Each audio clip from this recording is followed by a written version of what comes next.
Assalamualaikum warahmatullahi wabarakatuh. Halo semuanya, perkenalkan saya Ahmad Zukur Sregar dari Prodi Ilmu Politik dengan NIM 409000107. Hari ini saya ingin bercerita tentang sesuatu yang sering kita dengar tetapi jarang kita pahami betul, yaitu pengelolaan keuangan desa. Nah, kenapa saya ingin membahas ini? Dikarenakan berdasarkan pengalaman saya yang pernah berkunjung ke desa Tanjung Gusta dan melakukan wawancara terkait tema saya.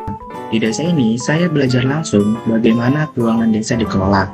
Ternyata, prosesnya jauh lebih kompleks dan juga lebih transparan dari yang saya kira. Semuanya dimulai dari perencanaan. Di desa ini, perencanaan tidak hanya dilakukan oleh perangkat desa, tetapi juga dimulai dari musyawarah dusun. Ada 10 dusun di sana, dan masing-masing mengadakan pertemuan dengan warganya untuk mengumpulkan usulan program atau kebutuhan desa. Dari hasil musyawarah itu, dibawa ke tingkat desa dalam forum yang disebut Musrenbang, Musyawarah Rencana Pembangunan Desa. Di sini, semua usulan dikaji lalu dimasukkan ke dalam dokumen Rencana Jangka Menengah atau RPJMDes.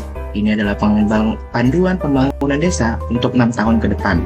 Setiap tahunnya dibuatlah turunan dari rencana RKPDes, Rencana Kerja Pemerintahan Desa, yang kemudian disusun menjadi APBDes, Anggaran Pendapatan dan Belanja Desa.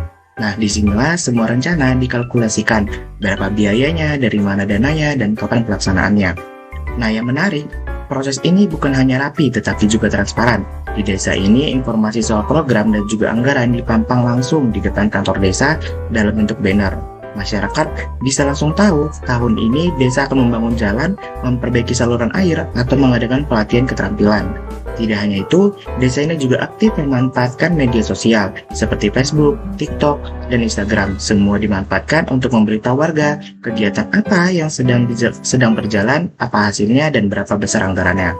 Transparansi bukan hanya soal formalitas, tetapi menjadi budaya. Lalu bagaimana dengan akuntabilitasnya? Siapa yang memastikan uangnya digunakan dengan benar? Jawabannya ada pada partisipasi masyarakat. Masyarakat diundang sejak awal dalam musyawarah.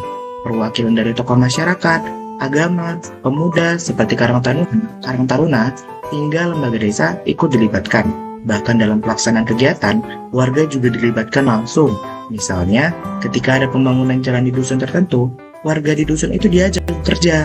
Mereka mendapatkan upah sesuai standar yang tertuang dalam APBDes. Jadi, dana desa bukan hanya membangun fisik, tetapi juga membuka lapangan kerja. Selain pembangunan fisik, desa juga menggunakan dana untuk pemberdayaan. Contohnya, tahun lalu ada pelatihan yang membuat kotak tisu dari bahan daur ulang. Warga dilatih agar mempunyai keterampilan tambahan dan bahkan bisa menjadikannya sebagai sumber pendapatan. Semua usia dilibatkan, dari remaja hingga lansia. Karena di desa ini, keuangan desa bukan milik pejabat tetapi milik seluruh masyarakat. Dan tanggung jawabnya pun dibagi bersama. Saya juga sempat berdiskusi dengan seorang dosen yaitu Kak Nanda yang menyampaikan bahwa pelatihan untuk perangkat desa itu juga sangat penting. Tetapi tidak cukup hanya sekali ataupun 2 kali, harus ada pendampingan yang nyata di lapangan. Agar pengelolaan dana desa benar-benar tepat, dari perencanaan, pelaksanaan, hingga pelaporan. Desa juga harus memahami potensi mereka, apakah dari hasil bumi, peternakan, pariwisata, atau lainnya. Setelah kebutuhan dasar seperti air, listrik, dan pangan terpenuhi, barulah potensi lokal dikembangkan. Disitulah peran keuangan desa bisa jadi alat transformasi.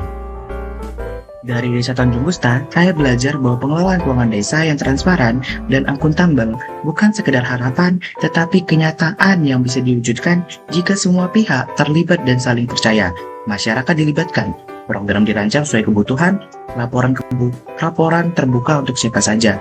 Inilah wajah desa yang kita dambakan, desa yang tumbuh bersama, dari, oleh, dan untuk warganya. Saya Ahmad Zukur Sregar, terima kasih telah menyimak cerita saya. Semoga cerita ini bisa menjadi inspirasi bagi desa-desa lain untuk lebih terbuka dan memberdayakan masyarakat melalui keuangan yang transparan dan bertanggung jawab. Wassalamualaikum warahmatullahi wabarakatuh. Sekian dari saya, terima kasih.